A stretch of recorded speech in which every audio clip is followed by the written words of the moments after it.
Hello बच्चों, आज मैं पुनः उपस्थित हूँ वर्ग 6 का साइंस लेकर।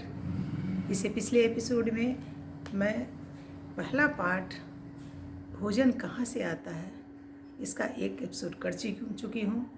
आशा करती हूँ आप लोगों को अच्छा लगा होगा। उसको कंटिन्यू करते हुए आगे मैं बढ़ती हूँ। इसमें भोजन कहाँ से आता है ये हमारा विषय है, शीर्षक है। उसी के बारे में अभी हम लोग जानकारी इकट्ठा कर रहे हैं, फिर उसको क्वेश्चन आंसर के रूप में जानेंगे। इसमें है चावल, दाल, सब्जी, हम सब जो दैनिक रूटीन में खाते हैं सबसे वाकिफ़ हैं।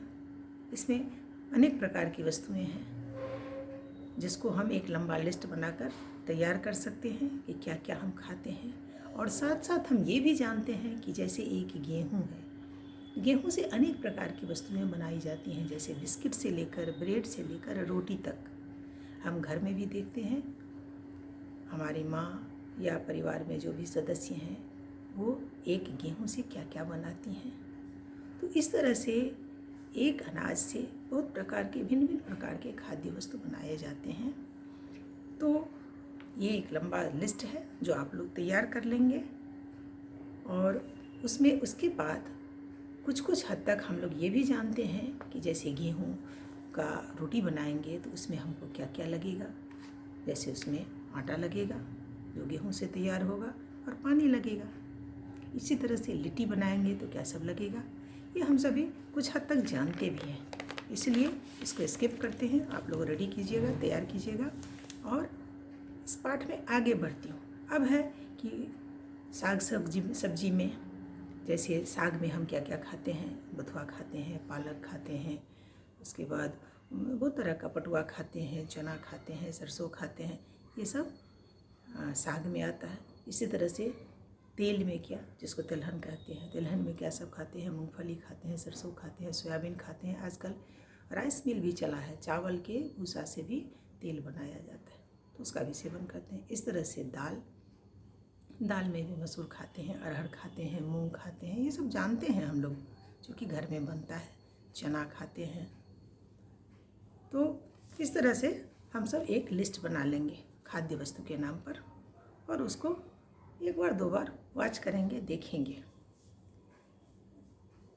फिर है जीव जंतु के नाम, जिसमें कौन कौन से जीव क्या खाते हैं। जैसे गाय क्या खाती हैं, गाय शाकाहारी है। इसे पिछले एपिसोड में भी हम लोग बात कर चुके हैं कि गाय शाकाहारी है, घास खाती है, खली खाती है, भूसा खाती है, अनाज खाती है और पौधों की पत्तियां खाती है। उसके बाद बिल्ली मीट मछली भी खाती है और दूध दही भी खाती हैं। तो वो शाकाहारी मांसाहारी दोनों सर्वाहारी हो गई। कुत्ता भी सब कुछ खाता है, मीट मछली भी खाता है, चावल भी खाता है। कौवा भी मांस भी खाता है, कीड़ा फतिंगा भी खाता है और रोटी चावल भी खाता है। गोरैया भी चावल का दाना खाता है, दाल का टुकड़ा खाता है और उसके बाद छोटा छोटा कीट जो पेड़ पौधे में उसको मिलता है उसको भी खाता है। खेत में जब फसल लगाया जाता है उसमें जो कीट होता है उसको साफ़ करने में गोरैया का बहुत बड़ा रोल है।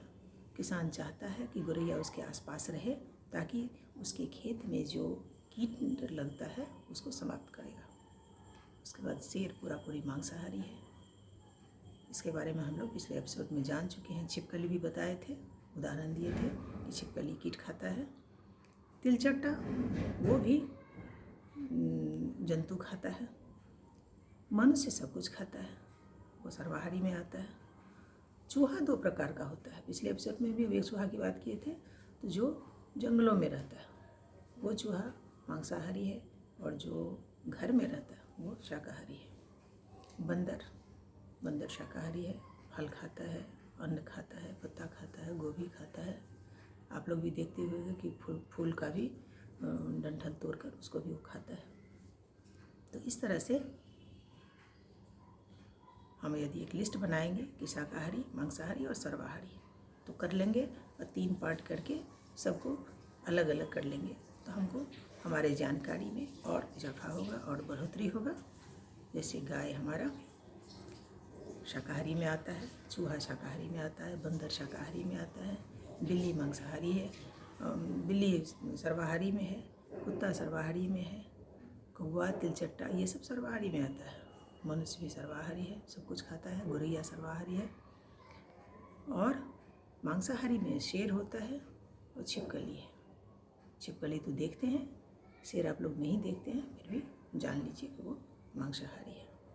इस तरह से हम एक लिस्ट तैयार करेंगे और शाकाहारी, मांसाहारी और सर्वाहारी करके तीनों को अलग कर लेंगे। तो एक लिस्ट ये हुआ। और दूसरा करेंगे कि जितने भी खाने वाले वस्तु हैं सबको एक लिस्टिंग करेंगे और उसमें अलग से लिखेंगे कि इस सब वस्तु को बनाने में, जैसे एक हम मिठाई बनाते हैं, मान लीजिए एक लड्डू बनाते हैं, इसमें क्या क्या वस्तु लगता है तो उसको अलग लिखेंगे। इस तरह से एक लिस्ट तैयार करेंगे, एग्ज़ाम में हमको मदद मिलेगा। धन्यवाद, मिलते हैं अगले एपिसोड में।